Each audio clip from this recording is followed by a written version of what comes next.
Nés respectivement en 1969 à Hong Kong et en 1966 en Grande-Bretagne, diplômés du Bath College of Higher Education, John Wood et Paul Harrison vivent et travaillent en Grande-Bretagne, à Bristol et Birmingham. Ils collaborent artistiquement depuis 1993 et sont représentés par les galeries Martine Aboukaya à Paris, en France, Von Bartha Garage à Bâle, en Suisse, Vera Cortés Art Agency à Lisbonne, en Portugal, Studio Trisorio à Naples et Rome, en Italie, et Carol Fletcher à Londres, en Grande-Bretagne. Auteurs essentiellement de vidéos de performance où ils se mettent souvent en scène, John Wood et Paul Harrison travaillent ensemble depuis 1993. Ils ont beaucoup exposé en Europe et aux États-Unis et font partie de collections prestigieuses comme celle du Centre Georges Pompidou, de la Tate ou du MoMA.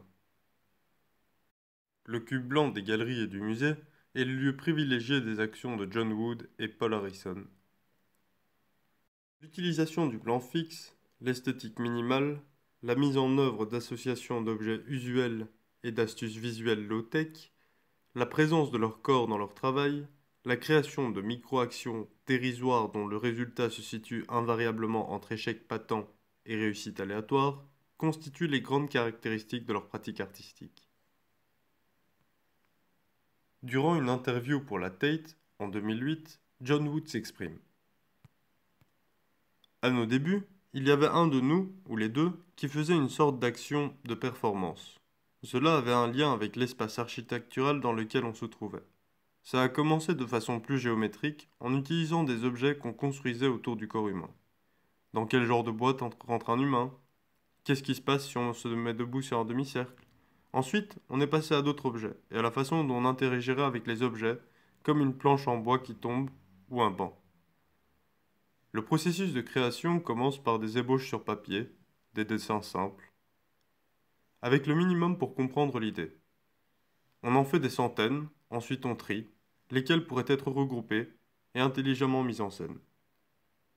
La prochaine étape, c'est de faire des listes de matériel, faire des plans et monter les objets ou installations dont on aura besoin, et peu après, on installe la caméra et on enregistre.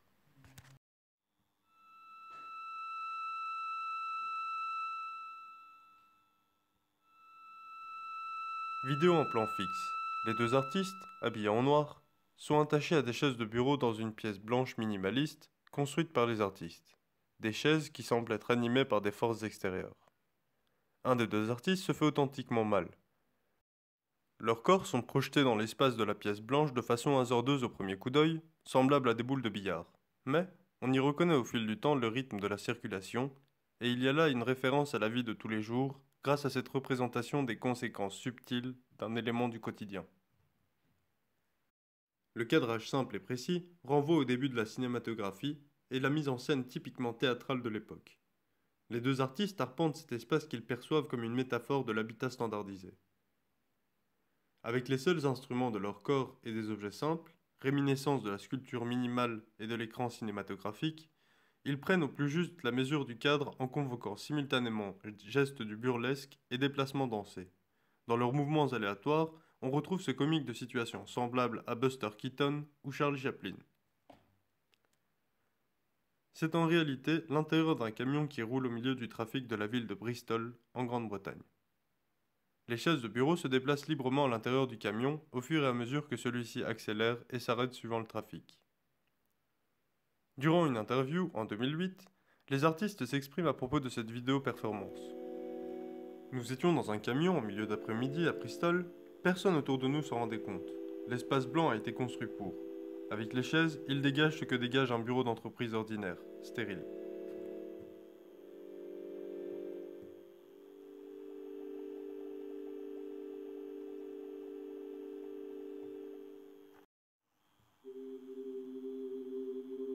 Bateau, 1991.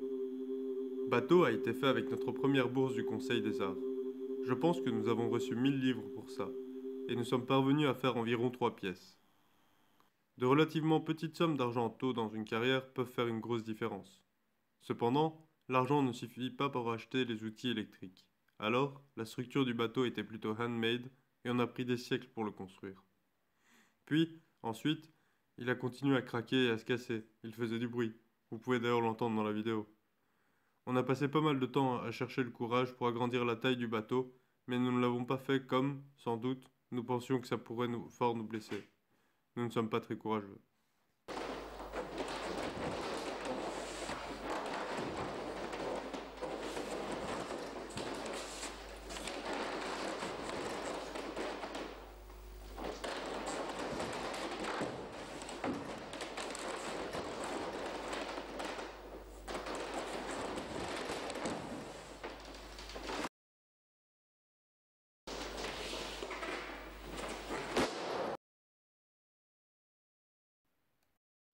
Trio Jambé, 1997. Nous avions reçu une commande de l'entreprise Film and Video Umbrella, intitulée Sans titre, pour un programme d'un film à l'affiche. On avait embauché un robot distributeur de balles de tennis du club de tennis de Bright North, à Shropshire, et sommes parvenus à tourner le travail commandé assez rapidement. Et du coup, il nous restait quelques jours extra pour jouer avec. Trio jambé est simplement le résultat de nous essayant, expérimentant, visant l'autre avec la machine, debout, devant un mur ou sur des chaises.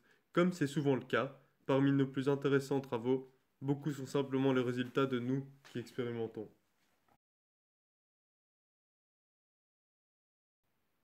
Panneau, 1993. C'est la première œuvre sur laquelle nous avons bossé ensemble. À l'époque, nous ne pensions pas avoir l'un avec l'autre de quelque manière que ce soit une relation de travail. On venait d'en finir avec le NIF et on essayait juste de continuer à faire des choses. On avait accès à une école de théâtre pour l'été, et donc on a posé une caméra, et avons, pendant des heures, réalisé une pléthore de tests et d'expérimentations. Nous aimions jouer avec ce panneau de fibres à densité moyenne de 8 pieds sur 4, et du coup, on passait 2 semaines sur une séquence en continu, une sorte de pièce de danse dans laquelle nous n'avions pas à danser.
Appareil, 1996. Appareil a été conçu pour le programme télé Expanding Pictures, une requête du Conseil des Arts et de la BBC et présenté sur les chaînes de la BBC Two en 1997. À l'origine produit comme une œuvre simple en une pièce, elle fut divisée en 6 parties et fut utilisée pour la séquence titre du programme. La pré-production a pris environ 8 mois et fut suivie par un tournage de 2 jours. C'était la seule fois où on travaillait avec une équipe professionnelle. L'idée était de produire des appareils qui permettraient à une forme de bouger dans 6 directions en traversant l'écran. Gauche-droite, droite-gauche, haut bas, diagonale gauche-droite, diagonale droite-gauche.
Les œuvres de John Wood et Paul Harrison démontrent l'art qu'est l'existence du corps humain dans un espace construit. Tout est pensé à l'avance. Dessin préparatif, construction, installation, lumière, accessoires et objets. La géométrie, la gestion de l'espace, des couleurs et des matières, tout semble être contrôlé dans le moindre détail. Pourtant, le sentiment qui s'en dégage est l'accident.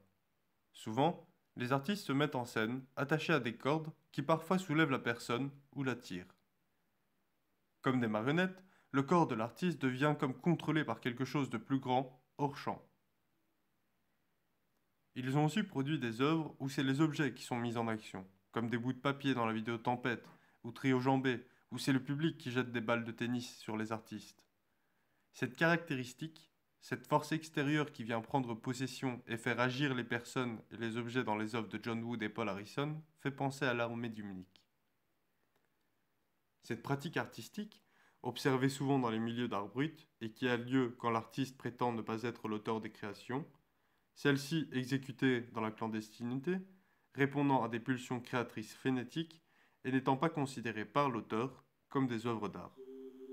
Le duo d'artistes contemporains exprime un aspect de cet art comme un effet dégagé et non une force créatrice. Une des figures emblématiques de l'art médiumnique était Madge Gill.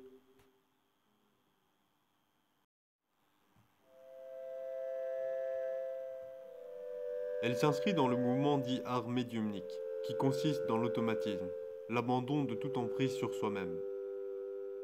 Les artistes deviennent des canaux que les esprits empruntent pour entrer en contact avec le monde des vivants. Tout comme les surréalistes et leur écriture automatique, l'artiste relâche toute emprise sur leur moi, à la seule différence que l'écriture automatique est un moyen pour l'inconscient de s'exprimer et n'a aucune vocation métaphysique.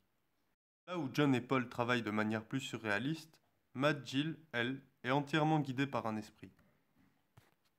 Certains artistes décrivent leur transe comme un affranchissement de leur environnement. On peut presque dire que leur œuvre alors se trouve dans un nouvel espace et remet en question celui que l'on connaît. Marquée par le traumatisme et la tragédie personnelle, elle trouva dans le spiritisme une structure qui lui promettait l'appartenance à un groupe et un soutien dans l'intense souffrance morale qu'elle endurait. Matt Gill, 1882-1961. Elle est née dans la banlieue de Londres, en Angleterre.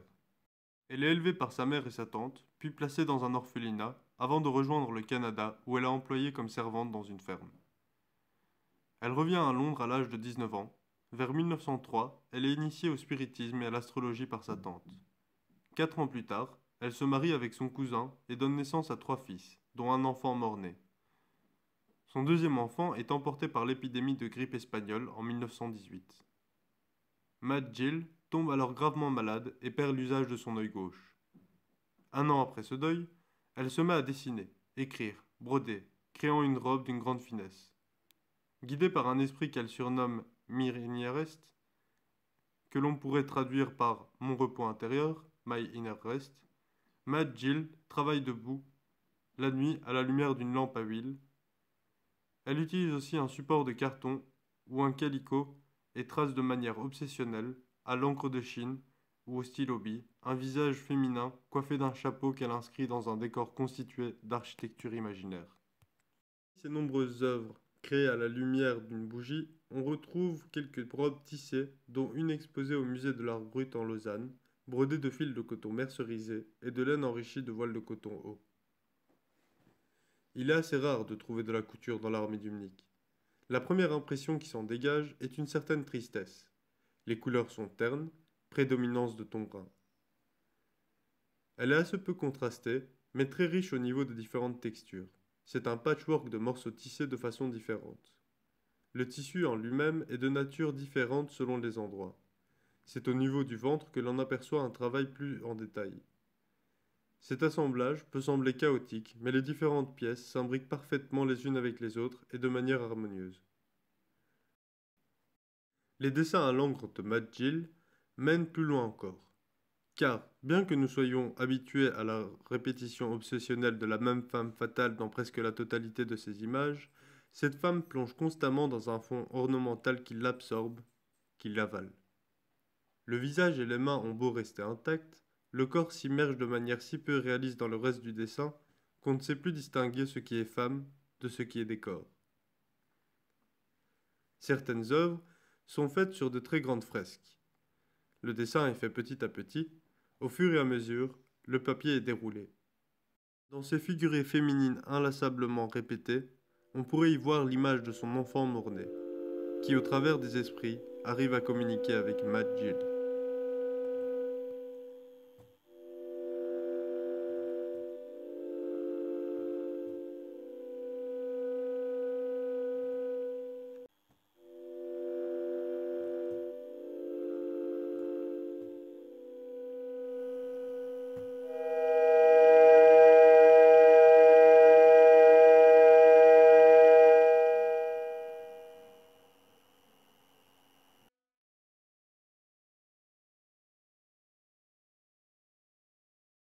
Buster Keaton, cinéma du début du XXe siècle. Le génie de Buster Keaton repose dans une combinaison de cadrage simple et réfléchi, de chorégraphie minutieusement accordée au décor, et de personnages mémorablement touchants et comiques.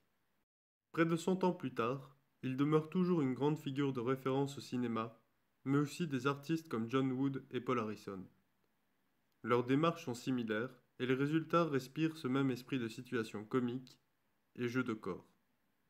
Les cadrages frontaux et géométriques de Wood et Harrison relèvent du même soin que portait Keaton à souligner le contenu visuel par un positionnement de la caméra adapté à chaque situation. Les situations slapstick sont toujours autant une inspiration pour les artistes contemporains. Buster Keaton continue à fasciner et inspirer encore aujourd'hui. Broken Fall, vidéo performance, 1971.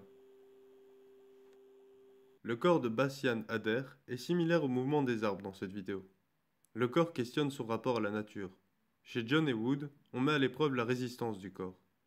Dans la vidéo d'Hader, le corps se met également en question sur sa nature et sa résistance, sa flexibilité, son identité organique. Les pieds d'Hader décollent parfois. Ils montrent qu'on peut être immobile et vivant. Parmi les thèmes qui inspirent Bass se trouve la chute des corps. Influencé par Camus, Beckett dans l'influence, c'était un romantique dans l'âme qui cherche à exprimer l'homme qui résiste péniblement au poids des choses mais finit par y succomber. L'art lui permettait d'injecter à sa condition un peu de supportable, un souffle existentiel.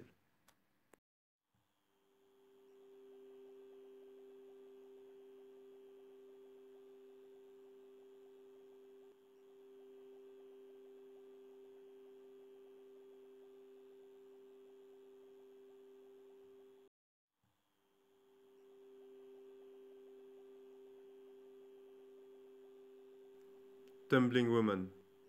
Sculpture en bronze, 2000 ans. Importance de la contrainte du corps qui retombe toujours comme chez Wood et Harrison. Exposée peu de temps après les attentats du 11 septembre 2001, l'œuvre fit beaucoup de bruit. Sur le sujet, Eric Fischl s'est exprimé en déclarant que la réaction du public n'était pas seulement choquante pour le choix du moment où l'œuvre fut exposée, mais déclara que les États-Unis avaient un problème à réellement concevoir le corps, à l'appréhender. On a tous vu la tour s'effondrer, dit-il. Mais ensuite, il ajoute, pour la grande majorité d'entre nous, nous n'avons jamais vu les corps. Frédéric Fonteneuil, photographie, fin du XXe siècle. Premier travail réalisé Métamorphosis dans les années 80. À cette époque, il remet en cause l'apprentissage de la photo. Il part à la découverte des lieux naturels et inhabités. Il travaille sur la liberté, le rapport au corps sous toutes ses formes, la liberté floutée, nudité non affirmée. Tout comme Paul et John, ici, il est question de rapport au corps, dans son espace. Ici, les corps sont allongés, déformés, ils remplissent l'espace de façon morcelée. Contrairement à Paul et John, qui abordent aussi la notion d'espace, mais de façon plus froide, la plus rationnelle possible, sans sentiment. Ici, le corps est travaillé de telle façon qu'il ne fait plus qu'un avec son environnement, se confond avec le paysage.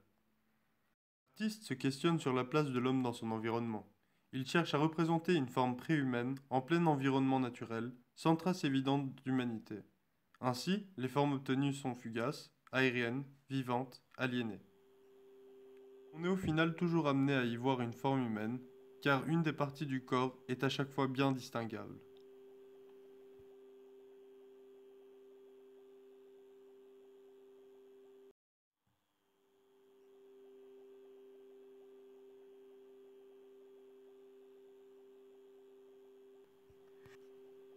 Pose Work.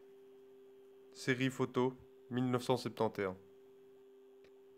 Il y a questionnement sur la place du corps en sculpture, ce qui la définit, et plus globalement, sur toutes sortes d'environnements qui façonnent la pose du corps dans cet environnement. À cela s'ajoute une expérimentation sensorielle et graphique, également par l'addition des différentes photos les unes à côté des autres. Le corps qui expérimente l'équilibre stable et moins stable. Le mur est mobile et blanc rappelle le travail de Wood et Harrison. McLean, ici, cherchait à éprouver son corps, et il aimait à penser qu'on le prenne pour un danseur que pour un artiste performeur. Oui, photographie, 2003.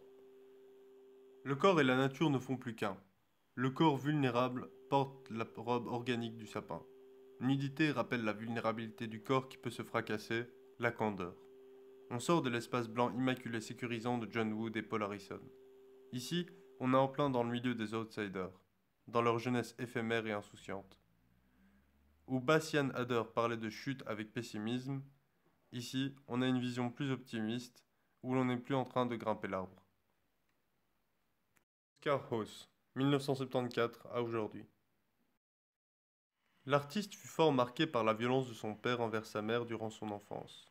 À la retraite, il rentre à la Pommeraye, atelier en Belgique, et il se met à dessiner selon une technique très minutieuse, au crayon, où il n'appuie jamais mais superpose couche après couche très légèrement. À l'instar de Matt Gill, il travaillait des heures sur ses dessins.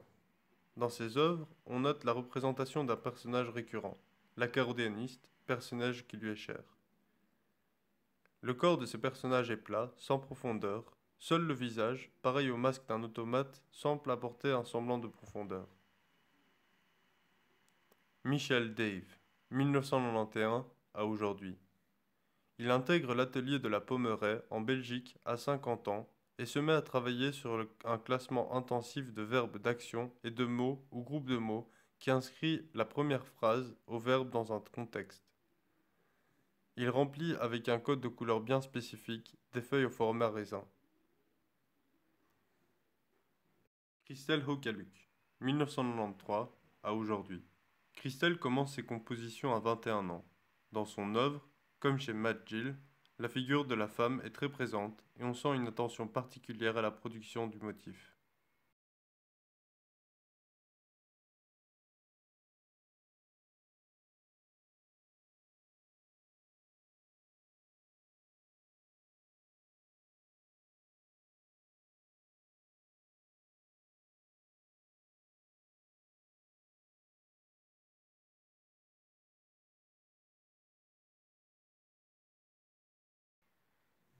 Isabelle Laure, contemporaine. Au centre de la Pommerais, en Belgique, Isabelle Laure, artiste contemporaine encore assez jeune, utilise comme point de départ à son œuvre un ouvrage qui raconte le déroulement des tournages de la saga Twilight et en tire des illustrations puissantes, au corps, aux lignes chaotiques, mais néanmoins empreintes d'une grande sensibilité, loin des personnages lisses du film. Daniel Douffet, encore un exemple d'artiste obsédé par la création de méticuleux motifs.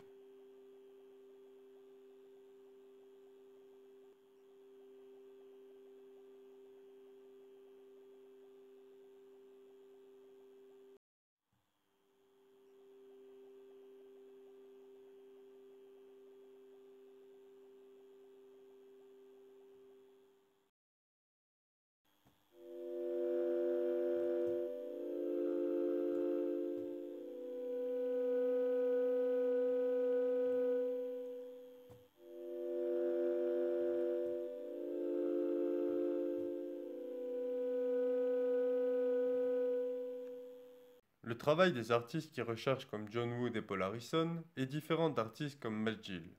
C'est le duo d'intellectuels face à une médium fantastique, à une folle, une irrationnelle. Malgré tout, même dans les œuvres de John Wood et Paul Harrison, une part d'imprévu, de fatal semble leur échapper, et leur performance montre à quel point ils ne maîtrisent pas l'ensemble de leur démarche, que l'œuvre se crée un peu de manière autonome, et le duo laissant faire celui-ci s'amuse à observer ce qu'il se produit. Ils invoquent pour ce faire leur corps, tout comme Matt Gill, qui se laisse guider par une voix intérieure pour mettre son corps à l'œuvre et produire des robes et des dessins aux motifs mystérieux. Le corps qui prend du temps à prendre conscience de sa propre présence, voire de sa propre influence, laisse échapper un potentiel qui se cache non exploité dans les œuvres aussi bien de John Wood et Paul Harrison que dans celles de Matt Gill.